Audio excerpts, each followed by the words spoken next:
다 생각이 있다고 지난 수요일 저녁에 이어서 말씀을 계속해서 전하도록 하겠습니다. 다 생각이 있다고 억양을 좀 주의해야 되겠죠, 그죠? 다 생각이 있다고 이러면은 성질내서 하는 말인 것 같고, 다 생각이 있다고 한번 옆에 있는 분들과 다정하게 억양을 좀 신경을 쓰시면서 다 생각이 있다고 시작. 다 생각이 있다고. 다 뭐가 있다고요? 생각이 있어. 누구에게 하신 말씀일까요?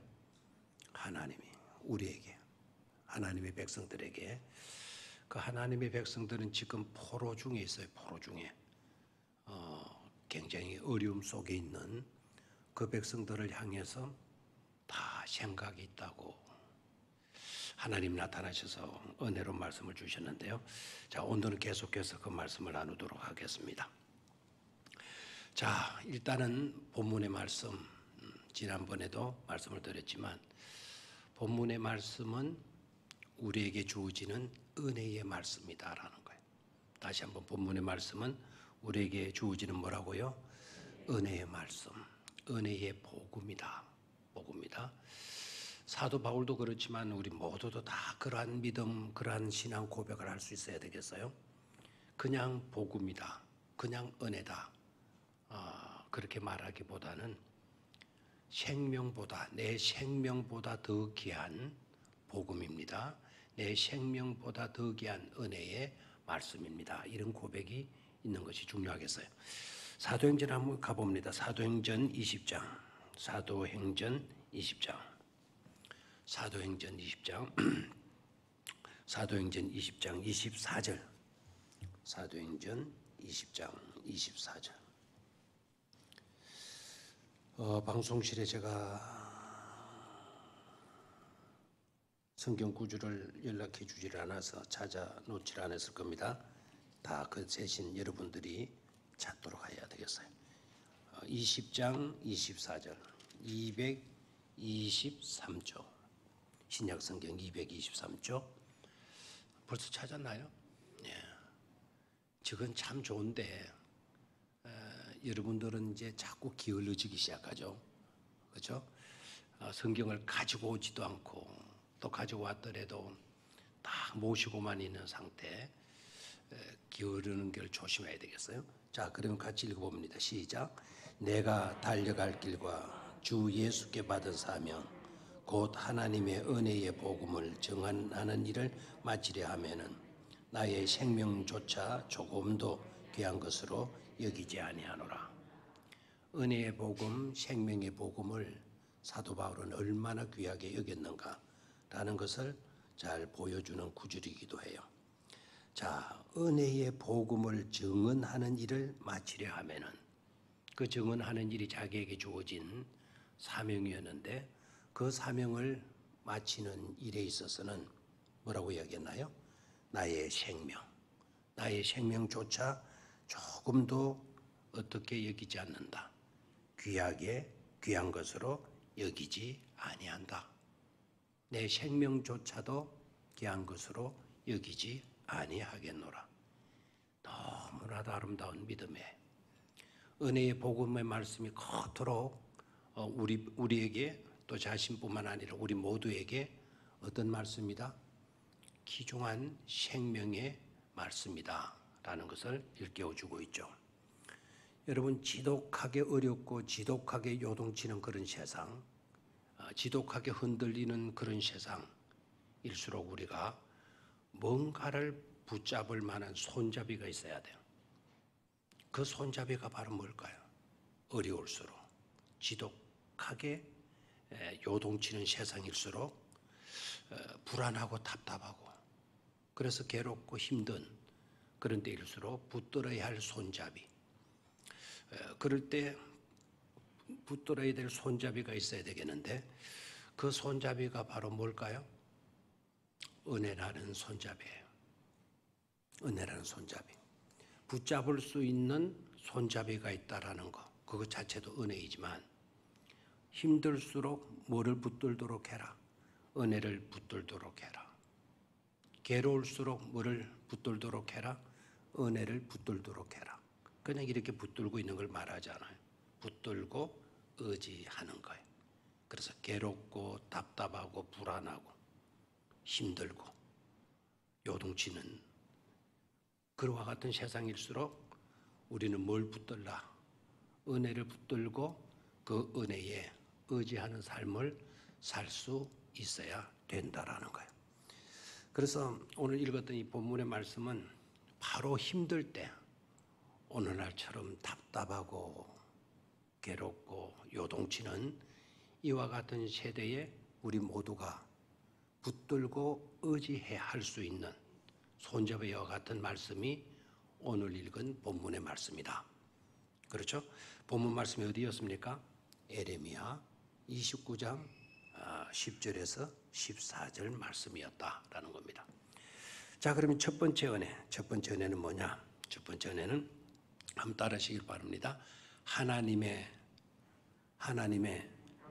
선한 말씀이 이루어지는 것이다. 다시 한번 하나님의 선한 말씀이 이루어지는 것이다. 시작. 하나님의 선한 말씀이 이루어지는 것이다. 하나님께서 말씀하신 그 말씀이 이루어지는 것. 하나님께서 말씀하신 말씀 중에도 선한 말씀, 우리를 향한 선하신 그 말씀이 이루어지는 은혜. 그 은혜를 우리는 붙들 수 있어야 된다라는 겁니다. 자, 11절을 봅니다. 11절.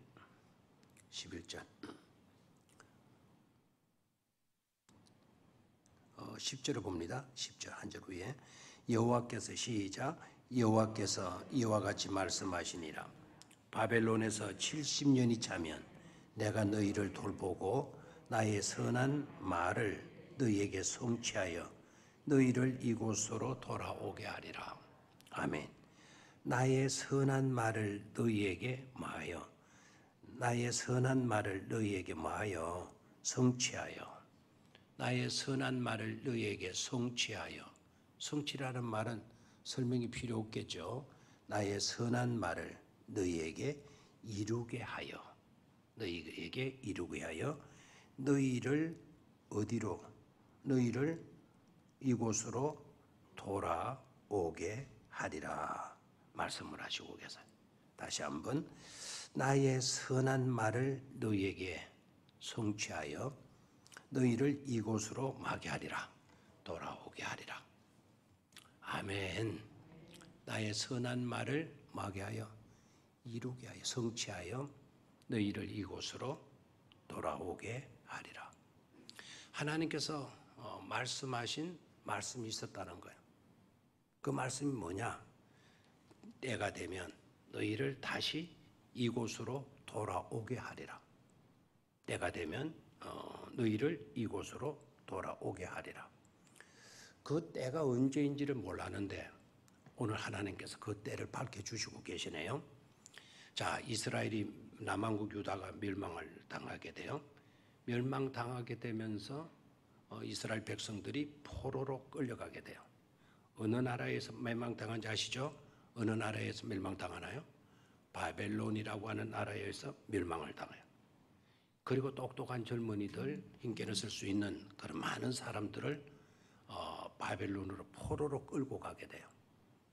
바로 그때 하나님께서 내가 너희를 다시 이곳으로 돌아오게 하리라. 때가 되면. 그러면 바벨론으로 끌려간 지가 가서 얼마 동안의 세월이 흐르는 거 하니까 약 70년 동안의 포로 기간이 이어지게 돼요. 바로 70년이 차가게 되어졌을 때 하나님께서 딱 예레미야에게 말씀하시는 거예요. 이스라엘 백성들, 유다 백성들에게 말씀하라고. 자, 때가 차면. 자, 그 때가 차면이 오늘 어떻게 나오느냐면 바벨론에서 몇 년이 차면 70년이 차면 내가 너희를 돌보고 나의 선한 말을 너희에게 성취하여 너희를 어디로 돌아오게 하겠다. 이곳으로 돌아오게 하겠다. 아멘입니까? 그러니까 포로로 끌려가서 너네들은 그곳에서 끝난다가 아니에요. 언제 해방될지 모르는 망망한 그 오랜 세월을 하나님은 보내도록 내버려 두지 않았다라는 거예요. 때가 차는 날이 오게 될 건데 그 때가 차는 날이 언제이냐? 바벨론 포로 생활 몇 년? 70년. 그 때가 되면 내가 너네들을 돌보고 너네들을 내가 말한 대로 너희들에게 말한 대로 이곳으로 돌아오게 해 주겠다. 은혜입니까? 은혜이지 않습니까? 은혜이다 이 말입니다. 그래서 첫 번째 주어지는 은혜가 뭐냐? 하나님의 말씀이 이루어지는 성취되어지는 은혜입니다 라고 우리는 분명히 대답할 수 있어야 됩니다. 알겠나요? 하나님의 말씀이 내게 이루어지는 것, 우리들에게 이루어지는 것, 우리 교회에 이루어지는 것, 그게 바로 뭐다? 우리가 받아 누리게 될 은혜이고 우리가 붙들어야 할 은혜이고 우리가 그 은혜에 의지할 수 있어야 된다라는 것입니다. 아멘이면 좀 크게 하시는 게 좋겠죠, 그죠? 첫 번째 우리가 붙들어야 할 은혜 뭐라고요? 하나님의 말씀, 선한 말씀이 이루어지게 되는 것. 하나님의 선한 말씀이 이루어지게 되는 것. 우리를 향한 하나님의 선한 말씀이 이루어지는 것. 그게 우리가 붙들어야 할 뭐입니다? 은혜입니다 라는 것. 자, 우리는 여기서 생각해야 합니다. 그러면 때가 차는 기간이 있어요. 70년. 우리는 얼마였나요? 우리나라가 일본에 어려움을 당했을 때, 그 일본에 어려움 당했을 때 때는 얼마였나요? 36년인데 정확하게는 36년이 아니죠. 1910년에 한일 합방이 돼요. 그죠? 1910년. 맞습니까? 그리고 1945년에 우리나라가 해방이 되죠. 그러면 정확하게 몇 년이죠? 35년이죠. 35년 몇 개월. 그래 대충 어림 잡아서 36년으로 이야기. 그럼 일본은 이스라엘은 어떻게 됐다고요? 이스라엘 사람들은 아수르로 끌려가고 바벨론으로 끌려가고 북왕국 이스라엘은 아수르에게 멸망당하고 남왕국 유다는 바벨론으로 멸망당하고 그 바벨론을 멸망당했지만 아수르가 또 바벨론에게 먹혔거든요.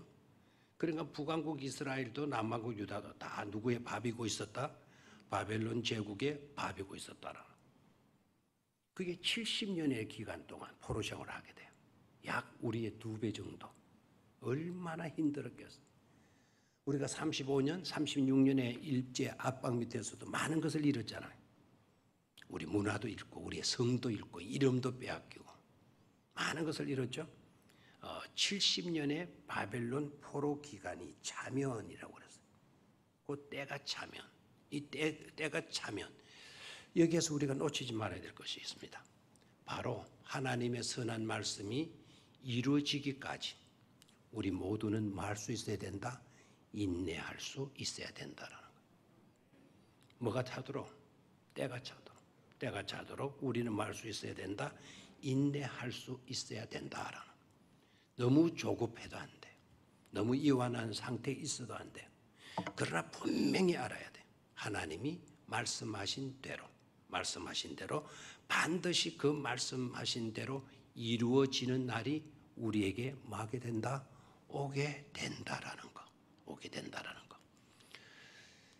말씀대로 이루어지도록 인내하고 이루어지기를 희망하고 이루어지는 것을 믿고 확신하는 것. 좋은 믿음일까요? 좋지 않은 믿음일까요? 하나님께로 쓰임 받았던 수많은 사람들의 그 믿음이 어떤 믿음이에요? 맹목적으로 믿는 믿음이 아니에요. 말씀에 기초한 믿음이었던 것을 보게 되죠.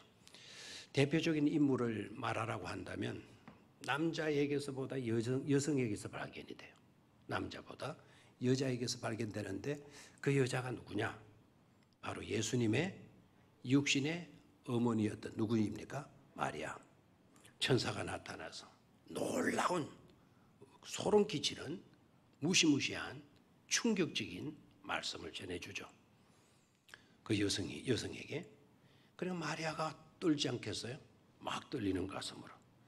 그런데 딱 그의 태도를 보게 되면 주의 비천한 계집종의 요니, 주께서 말씀하신 대로 내게 뭐하여 달라. 내게 이루어지어다. 말씀하셨으니 말씀하신 대로 그대로 이루어지기를 원합니다. 이게 우리가 본받아야 될 아주 중요한 믿음이다 이겁니다. 아멘입니까? 그래서 우리가 은혜의 때를 기다려야 되는데 은혜의 때를 기다리려면 인내가 필요하다. 인내가 필요한데 가장 좋은 인내는 바로 뭐냐? 말씀을 붙들고 나아갈 때, 말씀을 붙들고 믿음으로 나아갈 때 우리는 끝까지 참아내고 인내할 수가 있다라는 거예요. 인내라고 하는 말의 뜻이 중요한데요. 인내라고 하는 말이 어떤 것 같아요? 우리는 되게 인내한다라고 그러면 어떤 것이 생각나요? 아파도 아프다 말하지 않고 끙끙거릴지라도 많은 건 참는 것, 인내를 참는 것으로 이해를 하죠. 물론 인디오라고 해서 참는다라고 하는 뜻도 돼요. 그런데 이 헬라어 음문으로 보게 되면 참는다라는 두 단어가 되어 있어요. 인이라고 하는 아내라고 하는 단어하고 하나는 머문다라고 하는 단어예요. 두 단어가 합쳐져 가지고 하나의 의미를 갖는데 그게 인내, 참는다는 뜻이죠. 그 참는 그럼 어떻게 참냐? 두 단어에서 말하고 있어요. 우리가 말씀 안에 거하는 것, 말씀 안에 내가 서 있는 것, 말씀 안에 내가 존재하는 것, 그게 바로 뭐 하는 거다? 믿는 거다, 인내하는 거다라는 거예요. 됐죠? 그래서 그 날이 언제 있는지는 모르지만 저와 여러분들이 그 날이 반드시 오게 될 것을 믿고 인내할 수 있어야 된다. 인내하는 게 바로 뭐냐? 저와 여러분들이 어디에 거하는 거다? 말씀 안에 거하는 거다. 아멘입니까? 그래서 요동치는 세상일수록 말씀 안에 여러분 머물러 있으면 돼요. 머물러 있으면 때가 되면, 때가 차는 날이 오게 되면 그 말씀하신 대로 이루어지는 축복이 우리에게 따르게 된다라는 것. 자, 그러면 두 번째 우리에게 주어지는 은혜가 뭐냐? 우리에게 주어지는 우리를 향한 하나님의 생각입니다. 두 번째 은혜가 뭐라고요? 우리를 향한 하나님의 생각. 이 부분은 많이 알려져 있죠. 12절까지 봅니다. 내가 아나니 너희를 향한 나의 생각을 내가 아나니. 너희를 향한 나의 생각을 내가 아나니. 뭐라 그랬나요? 평안이요 재앙이 아니니라. 거기다 1분을 하세요. 우리를 향한 하나님의 생각은 어떠한 생각을 가지느냐? 여러분을 향한 하나님의 생각이 어떠하냐? 하나님의 생각은 뭐라고요? 평안이요 뭐가 아니다? 재앙이 아니다. 얼마나 감사해요? 우리를 향한 하나님의 생각이 어디에 있지 않다? 재앙에 있지 않다. 재앙을 내리는 것이 있지 않다. 우리를 향한, 저와 여러분들을 향한 하나님의 생각은 어떠하고 있다? 평안이다. 우리를 향한 하나님의 생각은 평안이고 있다라는 거예요. 평안을 생각하고 있다라는 겁니다. 그 다음에 두 번째. 바로 이어서 나옵니다. 자, 이어서 나오는 말이 뭡니까? 재앙이 아니라 너희에게 미래와 뭐를 주는 것이다? 희망을 주는 것이라. 미래와 희망을 주는 것이라. 거기에다가 2번을 해야 되겠죠. 미래와 희망을 주는 것이라. 너희들에게서는 내일이 있다라는 거예요. 내일이 있다. 미래와 희망을 주는 것이다. 여러분들에게는 뭐가 있다? 내일이 있고 또한 여러분들에게는 뭐가 있다? 희망이 있다라는 거예요. 희망이 있다. 이걸 붙여놓으면 돼요. 내일에 대한 희망이 있다. 희망스러운 내일이 있다라는 거예요. 이게 누구의 생각 속에 있어요? 하나님의 생각 속에 있다라는 겁니다. 자, 이게 얼마나 은혜로운 말씀이에요. 하나님은 우리를 향한 어떤 생각을 가지고 계신다? 재앙이 일단은 아니다. 그렇죠?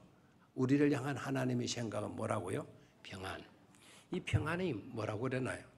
평안이 그냥 마음이 근심 없고 염려 없고 고민 없고 하는 그런 평안한 그런 마음, 그런 정도가 아니라 그랬죠. 이 평안이라고 하는 이 단어가 히브리어로 뭐라고요? 좀 이건 모르면 욕 들어야 돼요. 이 샹롬이라고 욕 들어야 돼요. 평안이라고 하는 단어가 뭐라 그랬죠?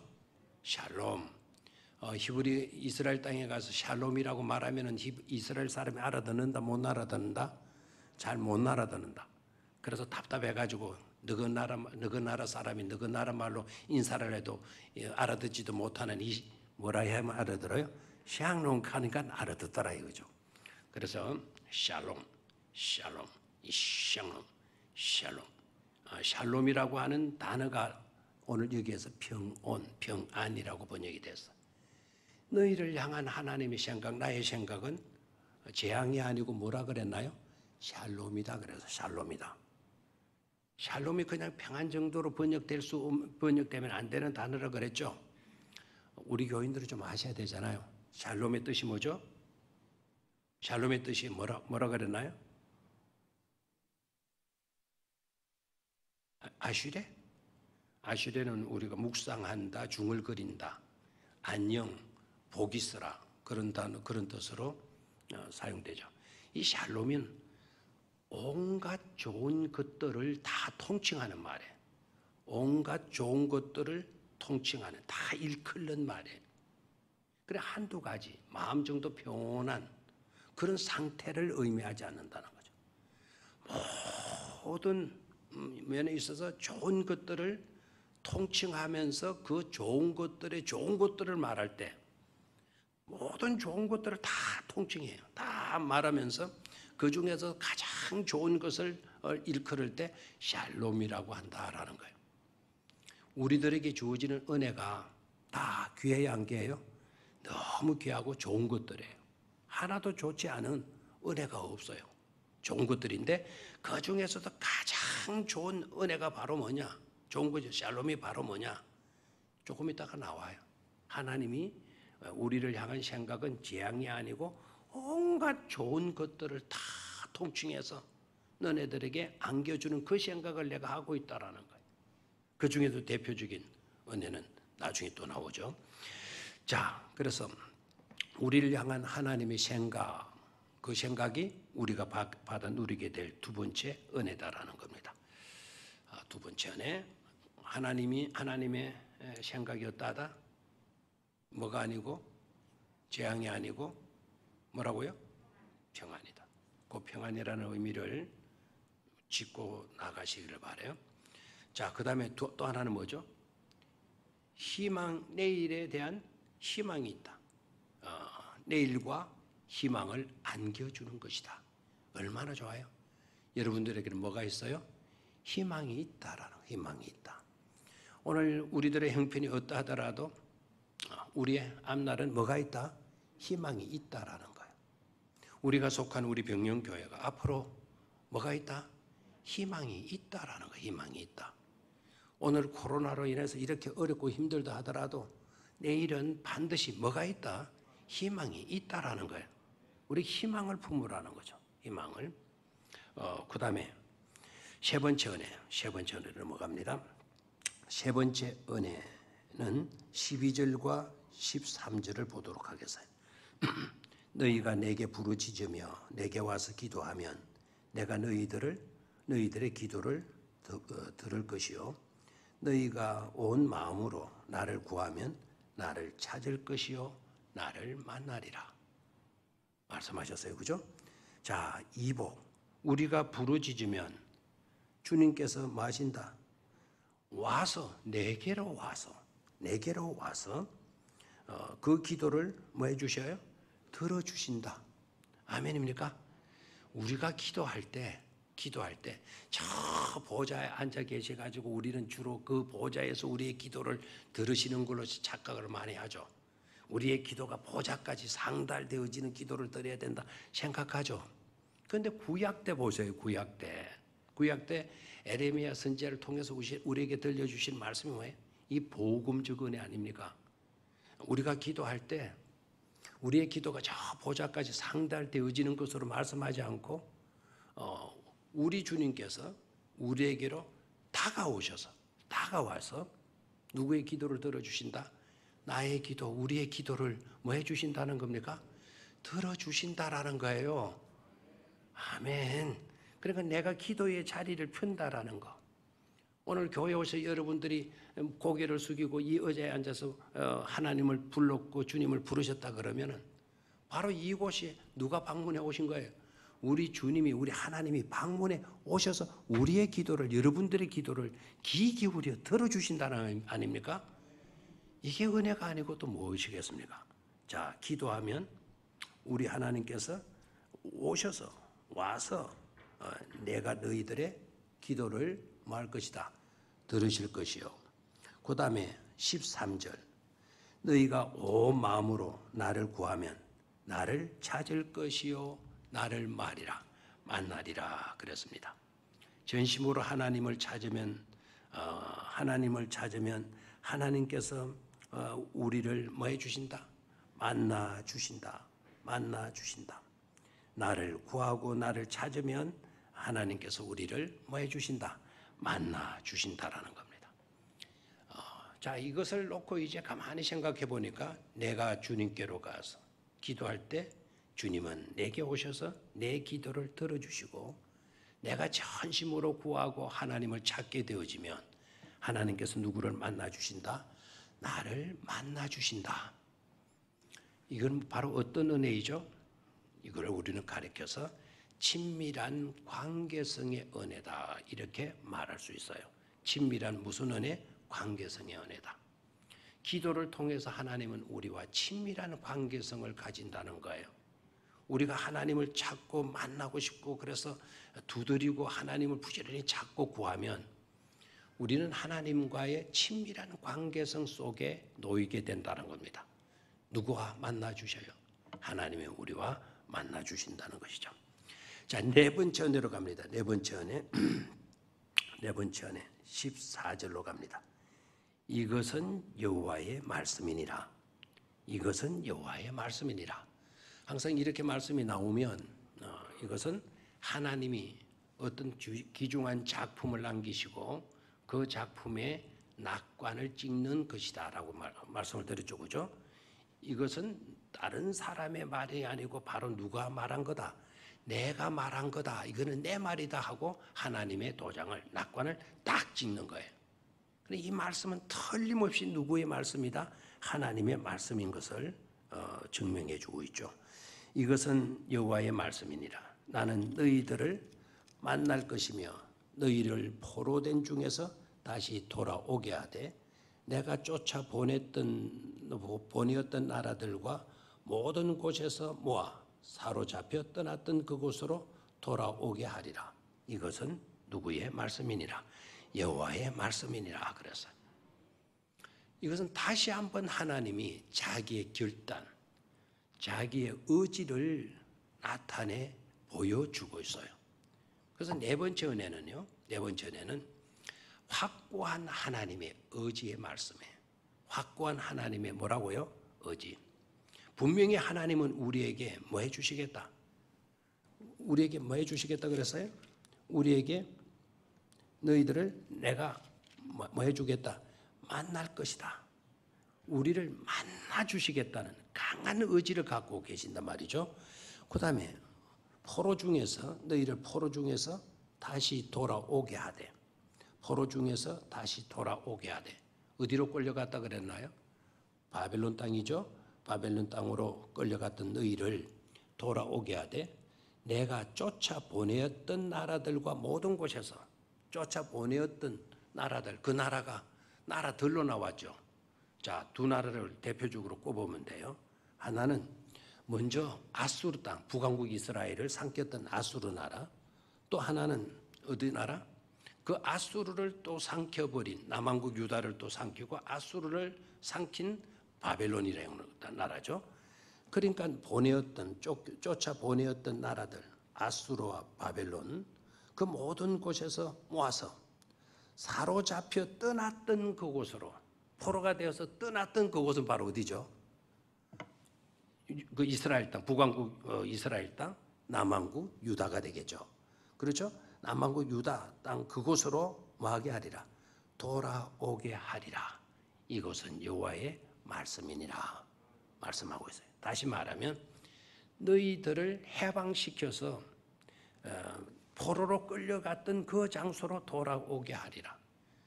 해방시켜서 다시 그 땅으로 너네들의 본국으로 돌아오게 하리라. 옛날 상태로 회복시켜 주리라라고 하는 은혜예요. 네 가지. 자, 간략하게 네 가지를 짚어봤어요. 첫 번째 은혜는 뭐였나요? 첫 번째 은혜는 하나님의 선한 말씀이 그대로 이루어지는 은혜. 아멘입니까? 두 번째 은혜는 뭡니까? 우리를 향한 하나님의 생각. 그 생각이 어땠죠? 재앙이 아니라 뭐였다? 평안이다. 또 하나는 우리의 미래에 대한 희망이죠. 그렇죠? 너희들은 뭐가 있다? 희망이 있다. 너희들에게는 오늘이 끝나는 것이 아니다. 오늘 힘들지라도 너희들에게는 뭐가 있다? 내일이 있다라는 거 아닙니까? 내일이 있다. 그것이 두 번째 은혜였고, 세 번째 은혜는 뭐였습니까? 기도하면, 하나님께로 가서 기도하면 하나님께서 우리의 기도를 뭐 해주시고 들어주시고 전심으로 우리가 찾고 구하고 하게 되면 하나님이 뭐 해주신다? 만나주신다.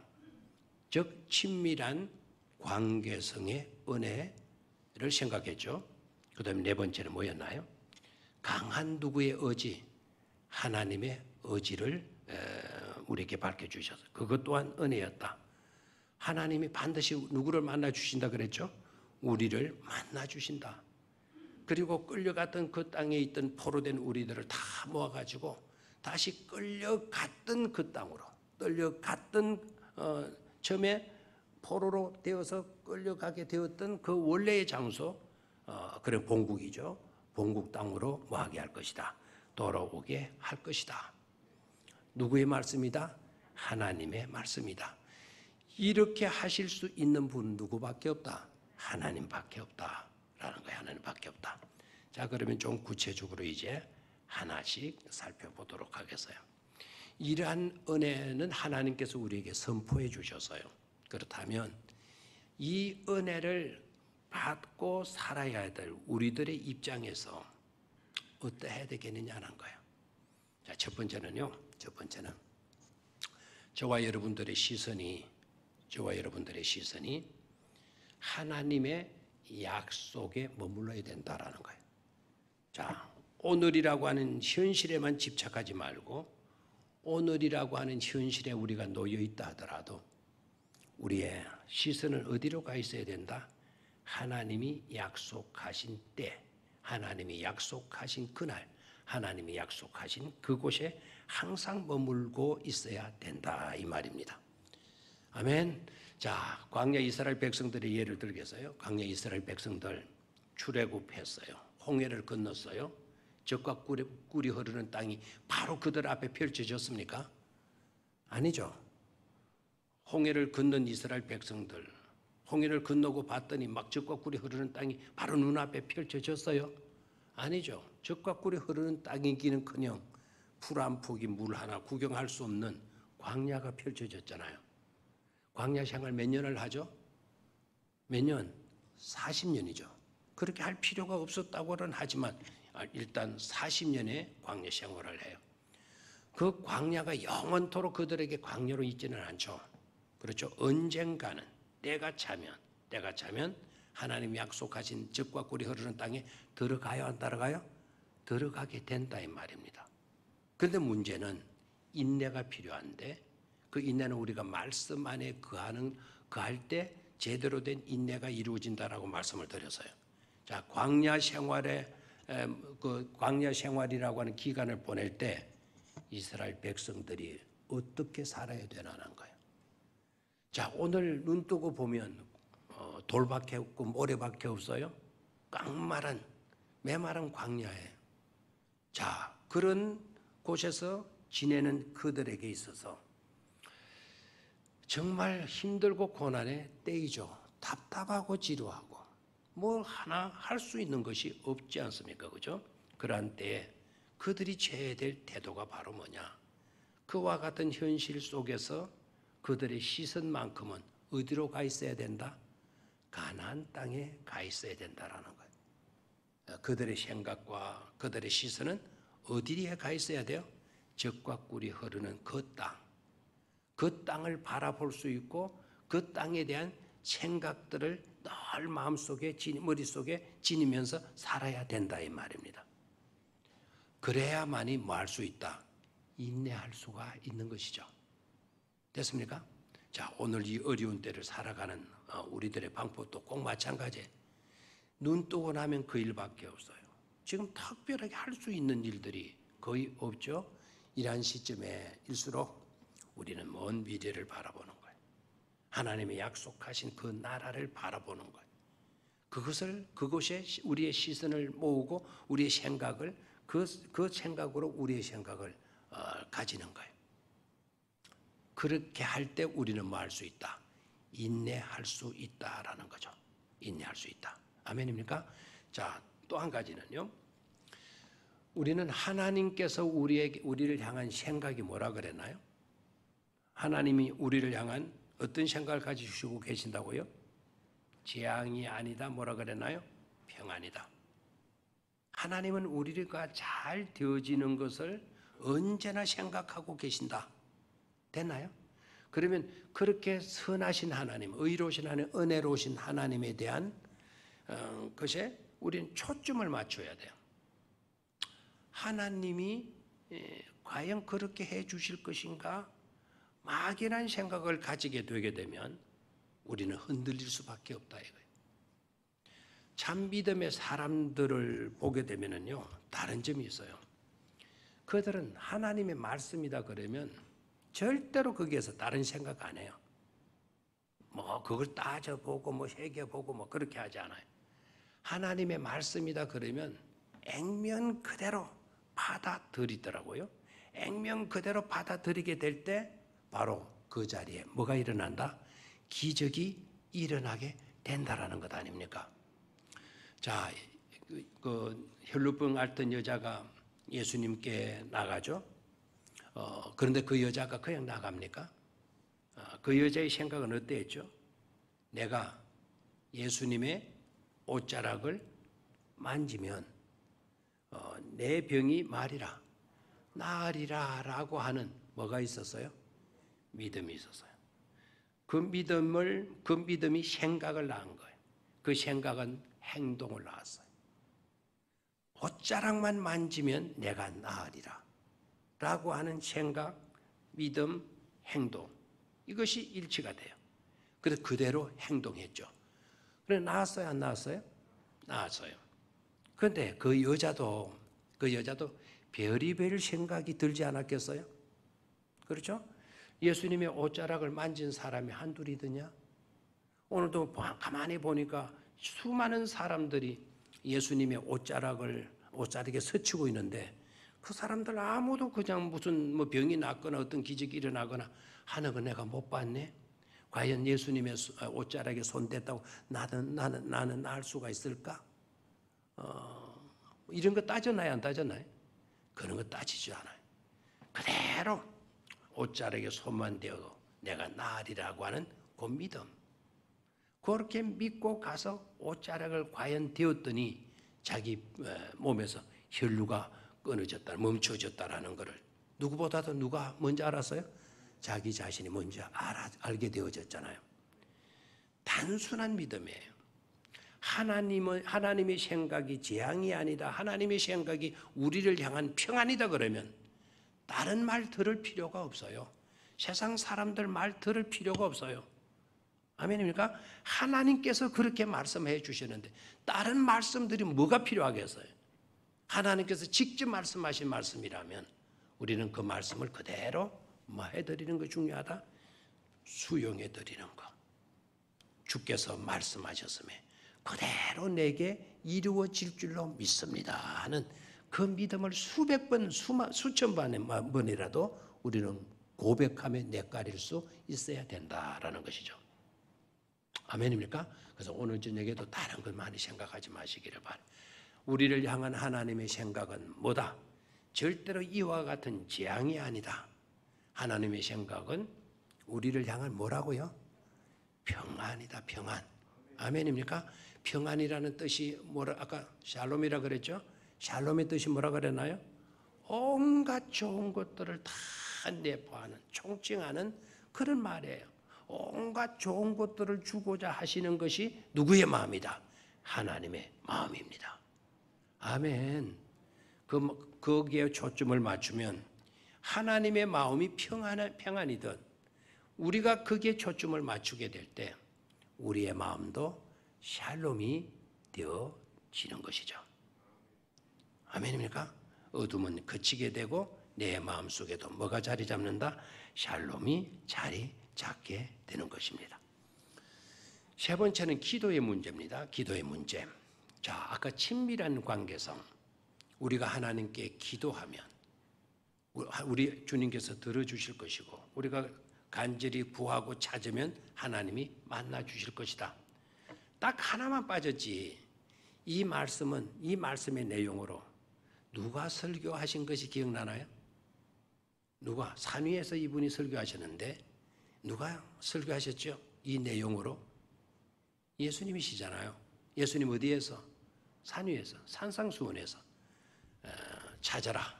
그러면 뭐 할 것이요? 만날 것이요. 두드리라. 그러면 열릴 것이요. 구하라. 그러면 너희가 얻을 것이다. 아멘입니까? 예수님이 이 내용으로 산 위에서 가르치실 때도 이 내용으로 설교하셨어요. 우리가 기도하면 누가 오셔서 들으신다. 내가 하나님께로 나아가서 기도하면 하나님은 내게 다가오셔서 내 속삭이는 기도 소리를 들어주시는 하나님이시다. 그렇죠? 내가 구하고 내가 찾게 되면 하나님은 누구를 만나 주신다? 우리를 만나 주신다. 이 만남이 예사로운 만남입니까? 우리나라 대통령이 미국에 가서 바이든 대통령 한 번 가서 슬쩍 만나고 오는 이게 뭐 전 세계 뉴스가 되잖아요. 미국의 대통령이 하나님 정도 됩니까? 우리는 누구를 그렇게 만난다고요? 하나님과 그렇게 만난다는. 하나님과 만나. 이 얼마나 역사적인 만남이 이루어지는 겁니까? 그만큼 우리가 누구와 친밀해지는 것이죠? 하나님과 친밀한 관계성 속에 들어가게 된다 이 말입니다. 그런데 우리도 기도할 때도 좀 성숙미를 좀 보여야 돼요. 우리 기도의 내용이 뭡니까? 우리가 구하는 내용이 바로 뭐죠? 대개 우리가 구하는 기도의 내용을 보면 우리 주님은 그렇게 기도할 필요가 없고 그렇게 기도하지 말라고 했는데 우리의 기도가 보게 되면 늘 그 수준에 머물고 있어요. 이방인들이 구하는 그 같은 기도를 우리가 많이 들어요. 무엇을 먹을까에 대한 기도, 무엇을 마실까에 대한 기도, 무엇을 입을까에 대한 기도, 그 기도에 머물 때가 많죠. 가만히 여러분들 기도한 내용을 봐요. 그렇죠? 물론 일용할 양식을 위해서도 기도할 수는 있어야 돼요. 그런데 매일의 기도가 내 일상적인 삶에 대한 기도라고 그러면 그걸 계속해서 반복하고 계속해서 엎드릴 때마다 그 기도밖에 없다고 한다면 여러분 정말 생각하셔야 돼요. 전지전능하신 하나님을 제대로 믿는 것인가를 생각할 수 있어야 돼요. 여기서 하나님을 구하고 하나님께 나아가서 기도하면이라고 했을 때 이 기도의 내용은 그런 기도가 아니거든요. 어려움 속에 있고 포로로 끌려간 자들의 기도인 겁니다. 지금 그들의 기도는 해방이고 자유고 뭐 고국으로 돌아가고 빼앗긴 나라를 뭐 회복시켜 달라고 하는 그런 기도 내용 아니겠습니까? 그런 기도의 내용을 하나님이 들어주시는 거예요. 근데 여러분들이 우리가 일상적으로 기도하는 그와 같은 것, 뭐 취직의 문제, 뭐 잘 살게 해달라는 문제, 건강의 문제, 뭐 집안의 뭐 어떤 그런 문제들, 뭐 좀 살림이 좀 넉넉해지기를 원하는 뭐 그런 그 기도의 제목들 반복해서 그 기도를 드리고 있다. 그러면 여러분들 인격이신 살아계신 하나님께 기도하는 게 아닐 수도 있어요. 이방인들의 기도가 어떤 기도이고 이방신들의 기도가 어떤 기도인 줄 알죠. 그들은 그렇게 기도해야 돼요. 왜요? 그들은 생명 없는 돌에다가 자기의 손을 비니까 아니면 나무 떼기에다가 자기의 손을 비니까 나무가 뭘 알아듣겠어요? 돌이 뭘 알아듣겠어요?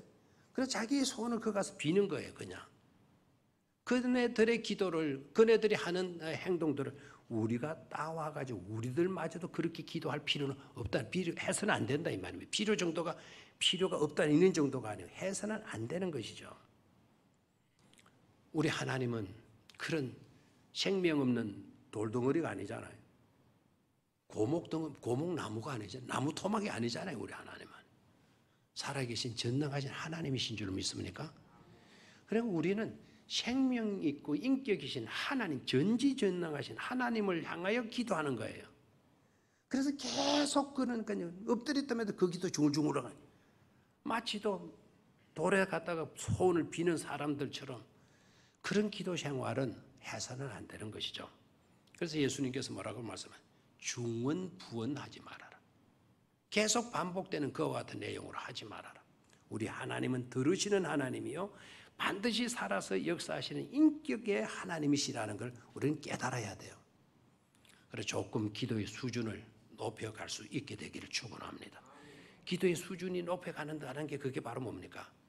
내 존재성 가치를 위해서 기도하는 거예요. 하나님, 제가 어떻게 살아야 하는 것입니까? 이 시대에 제가 해야 할 일은 또한 무엇이겠습니까? 좀 이런 기도를 들으실 필요성이 있지 않겠어요? 내가 복음을 위해서 해야 될 일이 뭐가 있습니까? 지금 이러한 코로나 시대 때 예수 믿는 저로서 하나님의 아들 된 저로서 하나님의 시민 된 저로서 해야 할 일은 과연 무엇이겠습니까? 하나의 편지를 쓰는 것, 위로의 편지를 써가지고 힘들어하는 사람에게 답답한 사람들에게 하나의 문자 메시지를 하나 보내드리는 것, 이런 것이라도 제가 해야 되겠습니까? 이런 일이라도 저더러 하라고 하시면 제가 따르고 순종하겠습니다. 좀 이런 기도들 좀 필요하지 않겠어요? 어떤 분들은 이렇게 해야 돼요. 뭘 주지도 못하고 전조지를 주지도 못하고 커피도 주지도 못하고 여러분 병원에 가거나 이래도 그 음료수 심지어 생수 그 뭐죠? 그 뭐라고 하죠? 정수기도 물 마시도록 해놨대요. 전부 다 차단해요. 커피도 뭐 커피 아까워서가 아니고 생수 제공이 아까워서가 아니라 코로나 때문에 감염 위험성이 있어서 음료를 제공하지 못하니 죄송합니다. 이런 문구까지 넣어놨죠. 일을 할 때 과연 우리가 해야 될 일이 뭐가 있겠나요? 그렇죠? 우리 교회가 이럴 때 해야 할 일을 좀 찾아봐야 돼요. 그래서 그걸 위해서 하나님께 말할 수 있어야 된다. 우리는 기도할 수 있어야 된다라는 거예요. 아멘입니까? 네 번째는 하나님의 굳건한 의지인데 내가 너희를 만날 것이다. 그리고 회복시켜 줄 거다. 이거 누구의 의지죠? 하나님의 의지예요. 여기에서 깨달아야 될 것은 결국 우리가 그렇게 하더라도 최종 이루시는 분은 누구이시다? 하나님이신 거예요. 하나님이 이루어 주시는 거예요. 그래서 우리가 무엇을 행했다 하더라도 절대로 우리들의 이름이 드러나서는 안 된다 이 말입니다. 나를 통해서 여러분들을 통해서 누가 이루게 해 주셨다? 하나님께서 이루게 해 주셨다라고 하는 이 고백이 나와야 돼요. 우리 교회가 어느 지역을 도왔어요. 어느 선교사님을 도왔어요. 이번에 어려운 당을 이렇게 우리 교회가 떠들썩해서는 절대로 안 돼요. 우리 교회는 떠들썩하지 않아도 우리 교회 압니다. 오래된 교회라고 해서 압니다. 굳이 우리 백령교회가 그런 일을 했어. 필요 없습니다. 누가 하셔야 돼요? 하나님이 하신 것이 되어져야 합니다. 백령교회 아무개가 무엇을 했대? 그 아무개가 나오면 이미 끝났습니다. 그것은 하나님이 기뻐하시 않아야 할 일이에요. 우리의 이름이 나와야 될 이유가 뭐가 있습니까? 그렇죠? 누가 하셨습니다? 하나님이. 병영교회 어느 성도님에게 감동을 줘 어느 성도님이 그 일을 감당하셨대요. 그게 낫지 않습니까? 아멘? 우리 교회는 누가 심호하는 교회다? 누가 심호하는 교회? 백령교회는 누가 있어요? 그래, 여러분처럼 모르고 있어야 돼요. 제가 36년간 우리 교회 목회하더라도 여러분 교회 목자가 누구이시고 목사가 누구인지 모르는 게 좋은 것 같아요. 그런데 되게 어떻습니까 지금? 아무개 교회 그러면 아무개 목사가 유명해져요. 그거는 교회답지 못한 거예요. 그 목사님 아무리 훌륭하게 잘하셨다 하더라도 그렇게 잘한 목사는 아닌 것 같아요. 우리 교회는 목사의 이름이 너무 떠오르는 것도 좋지 않아요. 우리 교회는 목사의 이름을 오히려 모르고 장로님들의 이름을 아무도 아는 사람이 없고 집사님이나 권사님 이름을 아무도 모르고 누구만 드러나면 돼요? 하나님은 드러나고 예수님은 드러나면 우리 교회는 좋은 교회가 되어질 줄로 믿습니다. 최종 누가 이루신다? 최종 누가 이루신다? 하나님이 이루시기 때문에 그렇다 이 말입니다. 내가 그렇게 하겠다. 내가 돌아오게 하겠다. 내가 회복시켜 주겠다. 원래의 땅으로 너희들을 돌아가게 해주겠다. 내가 해주겠다. 하나님이 모든 것을 이루어 주시니까 말입니다. 그런 은혜로 우리의 믿음을 아름답게 갖고 갈 수 있기를 주의 이름으로 축원합니다.